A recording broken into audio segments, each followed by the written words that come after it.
अस्सलाम वालेकुम students. Professor Aamir Afzal English pros के साथ आपके सामने। इंग्लिश प्रोज़ में आज जो एक बहुत इम्पॉर्टेंट राइटर हम डिस्कस करने जा रहे हैं, इनका स्टेटस और इनका मकाम प्रोज़ में इतना इम्पॉर्टेंट है कि एक पूरी एज जो है वो इनके नाम से जानी जाती है, the age of reason. Age of reason में दो बड़े नाम हैं, एक पोइट्री में और एक प्रोज़ में। पोइट्री में हम अलेक्जेंडर पोप को पढ़ते हैं और प्रोज़ में हम लोग जोनाथन स्विफ्ट को पढ़ते हैं। दोनों की राइटिंग्स में सेम आपको थीम्स और सेम किस्म का ट्रीटमेंट नज़र आता है, बट आपको जोनाथन स्विफ्ट में आपको ज़्यादातर जो उन्होंने राइटिंग की वो प्रोज़ में की। आज की ये जो हमारी वीडियो है ये है जोनाथन स्विफ्ट की बायोग्राफी के बारे में, हम उनकी लाइफ के बारे में पढ़ेंगे। Later on will discuss his one of the masterpieces that is Gulliver's Travels. Jonathan Swift की अगर हम लाइफ की बात करें तो he was born of English parents in 1667 और later on settled in Dublin, Ireland. तो इन लोगों में, इस फैमिली में और जोनाथन स्विफ्ट में आपको दोनों तरह की स्पिरिट नज़र आएगी, ब्रिटिश भी और आयरिश भी। At the age of 3 he was sent to Kilkenny school, one of the important schools at that time. Later on at the age of 14 he was sent to Trinity College Dublin, a famous college, a famous institutions। और but एक हैरत वाली बात ये है, और later on हम उनकी राइटिंग्स में भी देखते हैं, उनकी नेचर के हवाले से भी, कि ट्रिनिटी कॉलेज पे में जब ये थे तो इनकी अपनी अथॉरिटीज़ के साथ ही was always at the war, इनकी टसल चलती रही due to may be the clash of ideas, clash of आप कह लें नेचर भी हो सकती है। तो बहरहाल ये इन्होंने वहाँ पर तालीम हासिल की।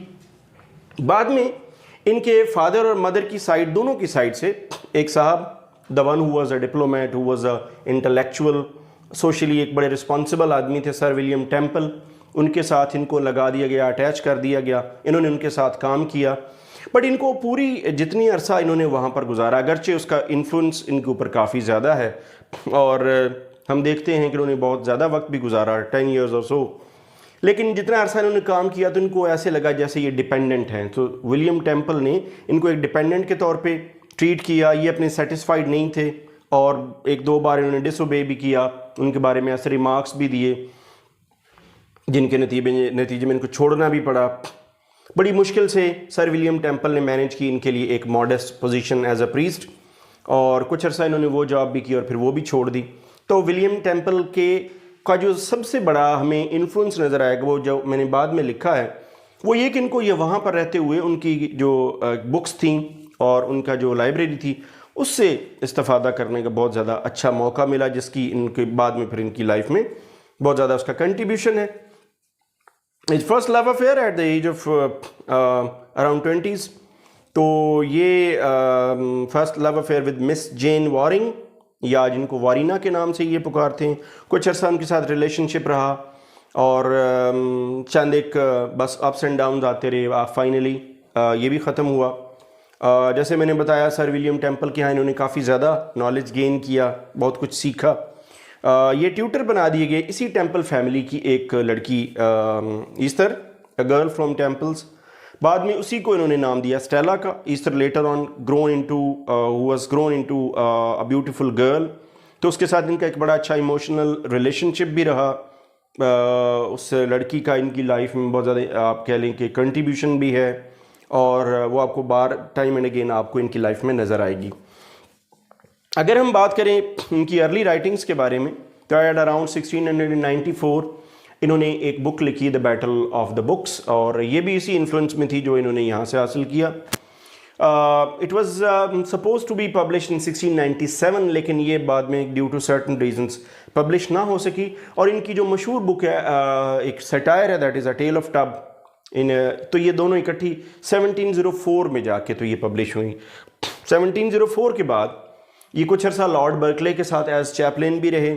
Lord Berkeley was a lord and a person from elite class and who belongs to politics से ताल्लुक़ था, religious class से ताल्लुक़ था। उनके ये असिस्टेंट के तौर पे भी रहे। पहले ये डबलिन में रहे, उसके बाद ये उनके साथ इंग्लैंड आ गए। इंग्लैंड में आए तो ये इन्होंने उस वक्त की जो दो बड़ी पॉलिटिकल पार्टीज़ थी, और ये भी बता दूं कि जो हम ये आगे हम देखेंगे इनका जो लाइफ के बारे में, ये जो इन्फ्लुएंस है ये आपको गलीवर्स ट्रेवल्स की जो राइटिंग है उसके अंदर बहुत ज़्यादा नज़र आएगा।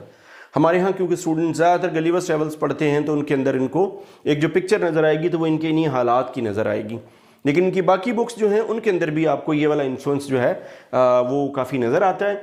मसलन सबसे पहले इनकी जो टेंडेंसी थी वो थी टूवर्ड्स विग्स, जो दो पॉलिटिकल पार्टीज़ थी जैसे कि मैंने बताया, टोरीज एंड विग्स। तो विग्स के साथ इन्होंने थोड़ा सा इनकी एफिलिएशन बनी, इन्होंने started writing for Whigs on the dissensions in Athens and Rome के नाम से इन्होंने एक पम्फलेट भी लिखा जो कि विग्स की प्रोपेगेंडा के लिए था, under the influence and under the guidance of Lord Berkeley.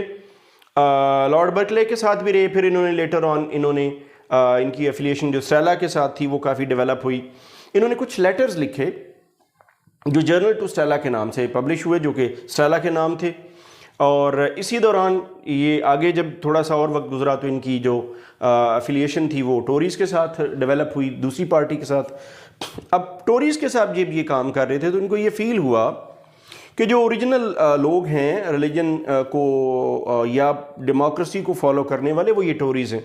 तो इन्होंने फिर उसके लिए प्रोपेगेंडा के तौर पे काम किया, उनके लिए बुक्स भी लिखी, उनके हक़ में भी लिखे।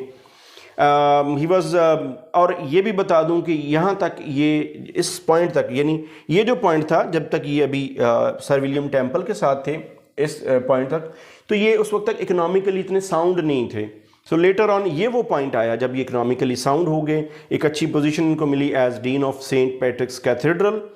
ये खुद लिखते हैं कि मुझे एक अच्छा स्टेटस मिल गया economically, I am very much sound और प्रॉस्परस। लेकिन 1713 के अराउंड जब ये डीन बनते हैं सेंट पैट्रिक्स के कैथेड्रल के, तो इनकी जो सेहत है वो भी ख़राब होना शुरू होगी, कुछ डिप्रेशन फ्रस्ट्रेशन भी तारी हुआ। इन द मीन टाइम इनका जो ईस्टर और हेस्टर दो गर्ल्स थी, दोनों के साथ दोस्ती थी, उनके साथ रिलेशनशिप भी रहा, ख़तो किताबत भी होती रही।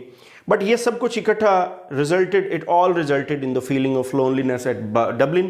किसी के साथ भी इनका कोई अच्छा रिलेशनशिप डेवलप ना हो सका, due to which he felt loneliness at Dublin. हालांकि इनका अपना नेटिव आप कह लो किसी हद तक सिटी था, लेकिन ये वहाँ पर सेटिस्फाइड नहीं थे। आयरिश पैट्रियोटिज़म इनके अंदर जब जागा तो उन्होंने ड्रेपियर लेटर्स के नाम से एक जो है वो बुक लिखी, एक आप कह लें कि जर्नल टाइप था। बट ये इनकी ज़िंदगी के आखिरी जो 5-10 साल जो थे ये they were marked by frustration, mental insane होते जा रहे थे, डेफनेस आई और जैसे मैंने बताया फ्रस्ट्रेशन तारी हुई। तो ये जो आखिरी इनके जो कुछ ईयर्स थे उनमें इनकी सेहत ख़राब हुई, इनके अंदर बड़ी एक बिटर किस्म के आप कह लें कि इनके एक्सपीरियंसेस जो थे और बिटर किस्म की इनकी जो ओपिनियन थी वो डेवलप हुई। इस पॉइंट पे जब इनकी डेथ से हम थोड़ा पहले अगर हम देखें उस वक्त के जो क्रिटिक्स थे या हिस्टोरियंस थे तो वो कुछ इनके हक़ में हैं, कुछ इनके अगेंस्ट हैं। कुछ लोग इनको बहुत हाई रेट नहीं करते इनकी दिमागी हालत को, कुछ लोग इनके डिफेंस के लिए भी आते हैं। But finally at the age of in the year 1745 इनकी डेथ होती है। आखिरी ज़िंदगी इनकी कोई इतनी ज़्यादा अच्छी सेहत वाली या अच्छी आप कह लें मेंटल एंड फिज़िकल हेल्थ वाली नहीं थी, काफ़ी हद तक डिक्लाइन हुआ, इनसेन हो गए। और यही एम्बिटरमेंट और यही फ्रस्ट्रेशन आपको इनकी जो वॉयजेस हैं डिफरेंट, आपको लेटर ऑन हम देखेंगे गलीवर्स ट्रैवल्स में, तो उसके अंदर भी यही नज़र आते हैं। तो ये एक काफ़ी हद तक आप कह लें कि ऑटोबायोग्राफिकल एलिमेंट आपको उनकी राइटिंग्स के अंदर नज़र आता है। एज ऑफ रीज़न से ताल्लुक़ है, क्लासिकल एज का इन्फ्लुएंस है।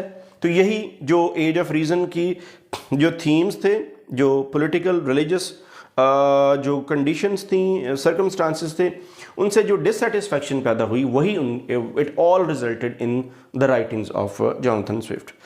सो this was all about Jonathan Swift's life history, biography. I will come back in next videos इंशाल्लाह with the very first masterpiece of Jonathan Swift, that is Gulliver's Travels. इस video में सिर्फ इनकी biography है। I will come back soon. Thanks for watching.